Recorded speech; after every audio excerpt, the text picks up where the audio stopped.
ರೇಣುಕಾಸ್ವಾಮಿ ಕೊಲೆ ಕೇಸ್ ದರ್ಶನ್ಗೆ ಸುತ್ತಿಕೊಂಡಿದ್ದೆ ಕೇಶವಮೂರ್ತಿ ಕೊಟ್ಟಂತಹ ಆ ಒಂದು ಹೇಳಿಕೆಯಿಂದ. ಹಾಗಾದ್ರೆ ಅದು ಯಾವ ರೀತಿ ಉರುಳಾಯಿತು, ದರ್ಶನ್ ಸ್ಟಾರ್ಡಮ್ನ ಭವಿಷ್ಯವನ್ನ ಹೇಗೆ ಕರಗಿಸ್ತಾ ಹೋಯ್ತು ಅನ್ನೋದನ್ನ ನೋಡ್ತಾ ಹೋಗೋಣ. ಈಗ ಪ್ರಕರಣದಲ್ಲಿ ಮೊದಲಿಗೆ ದರ್ಶನ್ ಹೆಸರನ್ನ ಬಾಯ್ ಬಿಟ್ಟಿದ್ದೆ ಅಕ್ಯೂಸ್ಡ್ ಕೇಶವಮೂರ್ತಿ. ಎಲ್ಲರನ್ನ ಪ್ರತ್ಯೇಕವಾಗಿ ವಿಚಾರಣೆ ನಡೆಸೋ ಸಂದರ್ಭದಲ್ಲಿ ದರ್ಶನ್ ಹೆಸರು ಮೊದಲು ರಿವೀಲ್ ಆಗಿದ್ದು ಈತನಿಂದ. ನಟ ದರ್ಶನ್ ಹೆಸರಿನ A16 ಕೇಶವಮೂರ್ತಿ ಪೊಲೀಸರ ಮುಂದೆ ಕಕ್ಕಿದ್ದ. ದರ್ಶನ್ ಹೆಸರು ಹೇಳಿದ್ದೇ ತಡ ರಾಘವೇಂದ್ರನನ್ನ ತೀವ್ರ ವಿಚಾರಣೆಗೆ ಪೊಲೀಸರು ಒಳಪಡಿಸಿದ್ದಾರೆ. ಆನಂತರ ಒಂದೊಂದೇ ವಿಚಾರಗಳು ಪೊಲೀಸರ ಮುಂದೆ ಎಕ್ಸ್ಪೋಸ್ ಆಗ್ತಾ ಹೋಯ್ತು. ಯಾಕಂದ್ರೆ ಸಾಮಾನ್ಯವಾಗಿ ಈ ಗ್ಯಾಂಗ್ ವಾರ್ನಂತಹ ಕೇಸ್ನಲ್ಲಿ ಬಂದು ಸರೆಂಡರ್ ಆಗೋದು ಪೊಲೀಸರು ನೋಡಿರ್ತಾರೆ ಸಿಕ್ಕಾಪಟ್ಟೆ ಕೇಸ್ನಲ್ಲಿ. ಬಟ್ ಇದು ಇಲ್ಲಿ ಹೆಂಗೆ ಇಷ್ಟು ಈಸಿಯಾಗಿ ಬರ್ತಾರೆ, ಮತ್ತೆ ಫೈನಾನ್ಸ್ ಅಂತಾರೆ ಅಂತೆಲ್ಲ. ಸೊ ವಿಚಾರಣೆ ವೇಳೆ ಅಸ್ಪಷ್ಟ ಹೇಳಿಕೆಗಳನ್ನ ಆರಂಭದಲ್ಲಿ ಕೊಟ್ಟಿದ್ದಂತಹ ರಾಘವೇಂದ್ರ ತೀವ್ರ ವಿಚಾರಣೆಗೆ ಒಳಪಟ್ಟಾಗ ದರ್ಶನ್ ಪತ್ನಿ ವಿಜಯಲಕ್ಷ್ಮಿಗೆ ಅಶ್ಲೀಲವಾಗಿ ಮೆಸೇಜ್ ಮಾಡಿದ್ರ ಬಗ್ಗೆ ಹೇಳ್ತಾನೆ. ಬುದ್ಧಿ ಕಲ್ಸೋಕೆ ಹೊಡೆದ್ವಿ, ಆಗ ಸತ್ತೋದ ಸರ್ ಅಂತ ರಾಘವೇಂದ್ರ ಹೇಳ್ತಾನೆ. ಮತ್ತೆ ಕೇಶವಮೂರ್ತಿಯನ್ನ ವರ್ಕ್ ಮಾಡಿದ ವೇಳೆ ಕಟು ಸತ್ಯ ಬಯಲಾಗತ್ತೆ. ಅದು ವಿಜಯಲಕ್ಷ್ಮಿಗೋಸ್ಕರ ನಡೆದಂತಹ ಕೊಲೆ ಅಲ್ಲ, ಪವಿತ್ರನಿಂದ ಪವಿತ್ರನಿಗೋಸ್ಕರ ಪವಿತ್ರಗಾಗೆ ನಡೆದಂತಹ ಕೊಲೆ ಅನ್ನೋದು ತನಿಖಾಧಿಕಾರಿಗಳ ಮುಂದೆ ಬಯಲಿಗೆ ಬರುತ್ತೆ. ಕೇಸ್ನಲ್ಲಿ ದರ್ಶನ್ ಪವಿತ್ರ ಗೌಡ ಹೆಸರು ಬರ್ತಾ ಇದ್ದ ಹಾಗೆ ಪೊಲೀಸರು ಎಚ್ಚೆತ್ತುಕೊಳ್ತಾರೆ. ತಕ್ಷಣವೇ ಪೊಲೀಸ್ ಠಾಣೆಗೆ ಎಸಿಪಿ ಚಂದನ್ ಹಾಗೂ ಡಿಸಿಪಿ ಗಿರೀಶ್ ಅವರು ತನಿಖೆಯ ಹಾದಿನ ಸೇರ್ಕೊಳ್ತಾರೆ. ನಾಲ್ವರನ್ನ ಮತ್ತೊಂದು ಸುತ್ತು ವಿಚಾರಣೆಯನ್ನ ಪೊಲೀಸರು ನಡೆಸ್ತಾರೆ. ದರ್ಶನ್ ಪವಿತ್ರ ಗೌಡ ವಿಚಾರ ಹೊರಬರ್ತಾ ಇದ್ದ ಹಾಗೆ ಕಮಿಷನರ್ಗೆ ಮಾಹಿತಿ ಹೋಗುತ್ತೆ. ಬಿಕಾಸ್ ಬಹಳ ದೊಡ್ಡ ಹೈ ಪ್ರೊಫೈಲ್ ಕೇಸ್ ಇದು. ನೇರವಾಗಿ ಪೊಲೀಸ್ ಕಮಿಷನರ್ಗೆ ವಿಚಾರವನ್ನ ಎಸಿಪಿ ಹಾಗೂ ಡಿಸಿಪಿ ಕೊಂಚ ತಡ ಮಾಡದೆ ಮುಟ್ಟಿಸ್ತಾರೆ.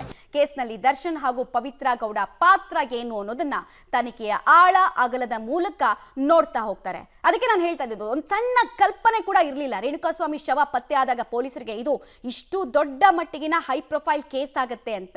ಒಬ್ಬೊಬ್ಬರನ್ನ ಬಾಯ್ ಬಿಡಿಸಿದಾಗ ಅವ್ರು ಆರಂಭದಲ್ಲೇ ಒಮ್ಮತದ ಸ್ಟೇಟ್ಮೆಂಟ್ ಅನ್ನ ಕೊಟ್ಟಿರಲಿಲ್ಲ. ಒಬ್ಬೊಬ್ರು ಕೂಡ ಕನ್ಫ್ಯೂಸ್ ಮಾಡೋದಕ್ಕೆ ನೋಡಿದ್ರು, ಆಮೇಲೆ ಅಸ್ಪಷ್ಟವಾದಂತಹ ಹೇಳಿಕೆಗಳನ್ನ ಕೊಡ್ತಾ ಹೋದ್ರು. ಆದರೂ ಪೊಲೀಸರು ತಮ್ಮ ಕರ್ತವ್ಯ ವೈಖರಿಯನ್ನ ಇಲ್ಲಿ ಅತ್ಯಂತ ಅಚ್ಚುಕಟ್ಟಾಗಿ ನಿಭಾಯಿಸಿದ ಪರಿಣಾಮವೇ ಇಬ್ಬರ ಪ್ರಮುಖರ ಹೆಸರು ಆಚೆ ಬರುತ್ತೆ. ಡೀಟೇಲ್ಸ್ ಕೊಡ್ತಾರೆ ನಾಗೇಶ್.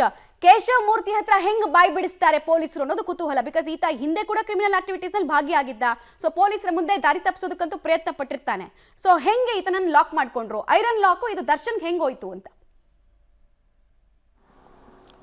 ಮಮತಾ, ಪ್ರಮುಖವಾಗಿ ರೇಣುಕಾಸ್ವಾಮಿ ಕೊಲೆ ನಡೆದ ಬಳಿಕ ಆರೋಪಿಗಳಾದಂಥ ನಿಖಿಲ್ ನಾಯ್ಕ್, ಕೇಶವಮೂರ್ತಿ ಮತ್ತು ಕಪ್ಪೆ ರಾಘವೇಂದ್ರ ಈ 4 ಜನವು ಕೂಡ ಕಾಮಾಕ್ಷಿಪಾಳ್ಯ ಪೊಲೀಸ್ ಠಾಣೆಗೆ ಬಂದು ಸರೆಂಡರ್ ಆಗಿ ನಾವೇ ಹಣಕಾಸಿನ ವಿಚಾರವಾಗಿ ಈ ಒಂದು ರೇಣುಕಾಸ್ವಾಮಿ ಅನ್ನುವಂಥ ವ್ಯಕ್ತಿಯನ್ನು ಕೊಲೆ ಮಾಡಿದ್ದಾಗಿ ಮಾಹಿತಿಯನ್ನು ಹೇಳ್ತಾರೆ. ಆದರೆ ಪೊಲೀಸರಿಗೆ ಡೌಟ್ ಆಗುತ್ತೆ, ಈ ಬಾರಿ ಬ್ರೂಟಲ್ ಆಗಿ ಕೊಲೆ ಮಾಡಿರುವಂಥದ್ದು ಹಣಕಾಸಿನ ವಿಚಾರಕ್ಕೆ ಆಗಿರಲಿಕ್ಕೆ ಸಾಧ್ಯವೇ ಇಲ್ಲ ಅನ್ನುವಂಥ ತೀರ್ಮಾನಕ್ಕೆ ರೇಣುಕಾಸ್ವಾಮಿಯ ಬಾಡಿಯನ್ನು ನೋಡಿದಂಥ ಸಂದರ್ಭದಲ್ಲಿ ಕಾಮಾಕ್ಷಿಪಾಳ್ಯರು ಒಂದು ತೀರ್ಮಾನಕ್ಕೆ ಬಂದು ಆರೋಪಿಗಳನ್ನು ವಿಚಾರಣೆ ಮಾಡ್ತಾರೆ.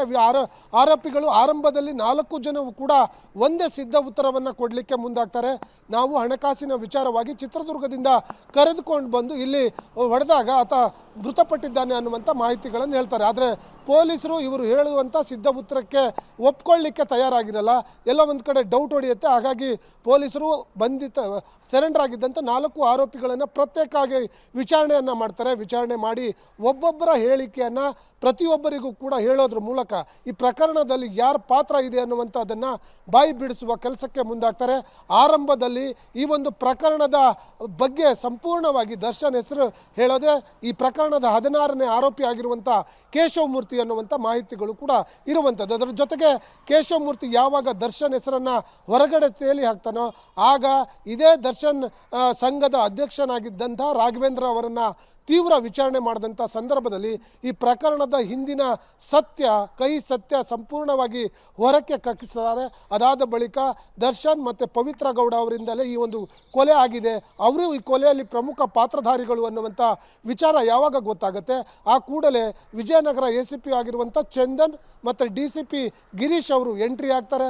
ಎಂಟ್ರಿ ಆದ ಕೂಡಲೇ ಅದಕ್ಕೆ ಸಂಬಂಧಪಟ್ಟಂಥ ಒಂದಷ್ಟು ಪ್ರಮುಖ ದಾಖಲೆಗಳನ್ನು ಇಟ್ಟುಕೊಂಡು ಕಮಿಷನರ್ಗೆ ಫೋನ್ ಮಾಡಿ ಈ ವಿಚಾರದ ಬಗ್ಗೆ ತಿಳಿಸಿದಾಗ ಕಮಿಷನರ್ ಎಲ್ಲೂ ಕೂಡ ಚಾಚು ತಪ್ಪದೆ ಸರ್ಕಾರದ ಗಮನಕ್ಕೆ ತಂದು ಕೂಡಲೇ ತಪ್ಪಿತಸ್ಥರಿಗೆ ಕ್ರಮ ಕೈಗೊಳ್ಳುವಂತ ಒಂದು ಸೂಚನೆ ಬರುತ್ತೆ. ಆ ಕೂಡಲೇ ದರ್ಶನ್ ಎಲ್ಲಿದ್ದಾನೆ ಅನ್ನುವಂಥ ಮಾಹಿತಿಯನ್ನು ತಿಳಿದು ಮೈಸೂರಿಗೆ ಹೋಗಿ ದರ್ಶನ್ ಅನ್ನ ಬಂಧಿಸಿ ಕರೆತಂದು ಈ ಒಂದು ಪ್ರಕರಣದಲ್ಲಿ ವಿಚಾರಣೆ ಮಾಡಿ ಜೈಲಿಗೆ ಅಟ್ಟುವ ಕೆಲಸವನ್ನ ಈಗಾಗಲೇ ಪೊಲೀಸರು ಮಾಡಿರುವಂತದ್ದು.